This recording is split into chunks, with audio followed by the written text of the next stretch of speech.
Assalamualaikum warahmatullahi wabarakatuh. Anak-anak, kita akan mempelajari materi kunci determinasi dan kunci dikotom.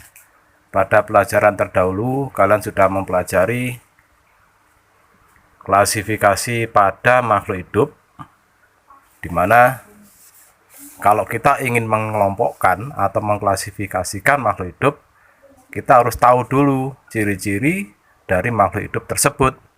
Kemudian kita cari ciri-ciri yang sama. Kalau ciri-cirinya sama, maka digolongkan dalam satu kelompok atau golongan. Nah, di sini kita akan mempelajari bagaimana cara mencari nama dari hewan yang menggunakan kunci atau disebut kunci determinasi, yaitu suatu cara yang digunakan untuk menentukan filum atau divisi sampai spesies dari dengan menggunakan kunci determinasi yang dasarnya adalah kunci dikotom. Ya, jadi untuk membuat kunci determinasi kita harus tahu dulu identifikasinya atau identitasnya dari makhluk hidup dengan menggunakan kunci dikotom. Nah, kunci dikotom itu berisi keterangan yang disusun berpasangan dan menunjukkan ciri yang berlawanan. Ya, jadi di sini merupakan dasar dari kunci determinasi.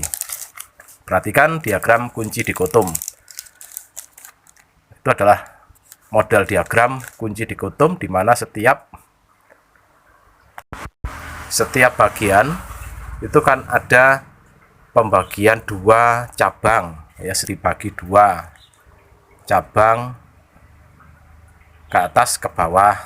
Nah, di dalam kotak itu ada ciri-ciri dari makhluk hidup, terus di bawahnya ada hewan atau makhluk hidup sebagai kelompok yang berciri-ciri sama. Jadi kalau ciri-cirinya sama, di bawahnya itu ada nama hewannya apa saja. Itu sampai mulai dari 1AB, 2AB, 3AB, 4AB sampai 7AB. Itu nanti apa artinya akan saya jelaskan berikutnya. Jadi kita akan membuat kunci seperti itu. Awali dari beberapa spesies yang akan kita cari atau akan kita buat kunci determinasinya, ya. Ada beberapa hewan mulai dari kambing, ular, katak, capung, belalang, capung, udang, ya, ikan. Itu kita pisahkan menjadi dua kelompok besar. Kelompok hewan bertulang belakang dan tidak bertulang belakang. Terus yang bertulang belakang itu kita sebutkan. Dari kelompok yang pertama itu kita sebutkan apa saja yang bertulang belakang. Mulai kambing, ikan, terus satunya katak. Itu satu kelompok bertulang belakang, tidak belakang. Nah, terus untuk yang bertulang belakang itu masih bisa dikelompokkan lagi. Yang berkembang biak dengan beranak maupun yang bertelur. Kalau yang beranak contohnya kambing, yang bertelur contohnya ikan dan katak. Nah, terus ikan dan katak itu ya bisa dibagi dua berdasarkan alat pernapasannya, ya. Ada yang menggunakan insang dan paru-paru. Insang itu ikan, paru-paru itu katak. Ya, demikian seterusnya sampai semuanya dibagi menjadi dua kelompok dulu, ya, dua kelompok besar. Masing-masing kelompok punya ciri-ciri yang berlawanan dengan pasangan kelompok yang kedua. Itu namanya dikotom.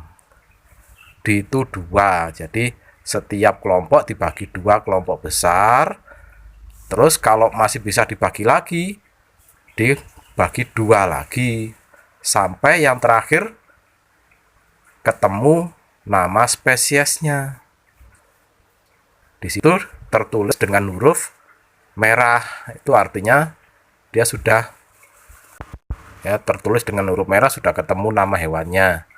Terus nah ini kalau tadi itu kan diagram apa itu kunci dikotom ya, sekarang kita buat kunci determinasinya dari kunci dikotom tadi itu berupa daftar yang kita susun ke bawah, dimulai dari 1A pada diagram tulis 1B, ciri-cirinya ditulis 2A juga 2B, semua ciri-ciri yang ada di diagram kita tulis ke bawah sampai 7B. Kemudian yang sebelah kanan kita tulis angka kelanjutan dari percabangan. Misalkan yang 1A itu kan bercabang, kita tulis cabangnya nomor 2 ya, titik nomor 2. Terus 1B juga begitu, karena bercabang pada diagram ditulis kelanjutannya di nomor 3. Jadi nggak ada A dan B yang sebelah kanan itu, hanya nomor saja 2, 3 dan seterusnya ya, sesuai dengan percabangan yang ada di diagram kunci dikotom. Demikian seterusnya sampai kalau nggak bercabang, misalkan tidak ada bercabang ditulis, kalau tidak ada bercabang tulis nama hewannya ya, berarti sudah mentok gitu, sudah ketemu. Nah kalau yang bercabang berarti belum ketemu, itu masih ada ciri-ciri yang bisa diuraikan lagi, disebutkan lagi sehingga dicabang lagi ya. Kalau sudah ketemu hewannya misalkan kambing ya sudah nggak ada cabang lagi.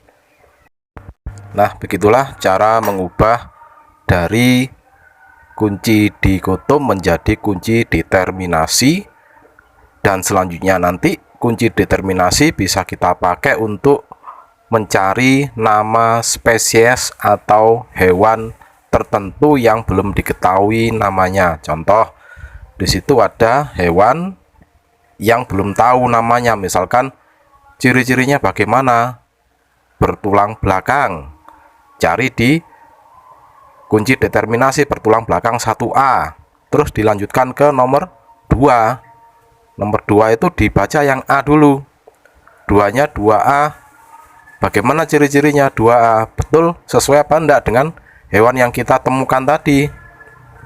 Kalau sesuai ya dibaca apa, oh beranak, yo gak sesuai, berarti yang B. Bertelur, nah sesuai, ini hewan ini bertelur kok. Selanjutnya dari 2B kemudian dilihat ke nomor 4. Nomor 4 tuh ciri-cirinya hewan ini bernapas menggunakan insang ataukah menggunakan paru-paru.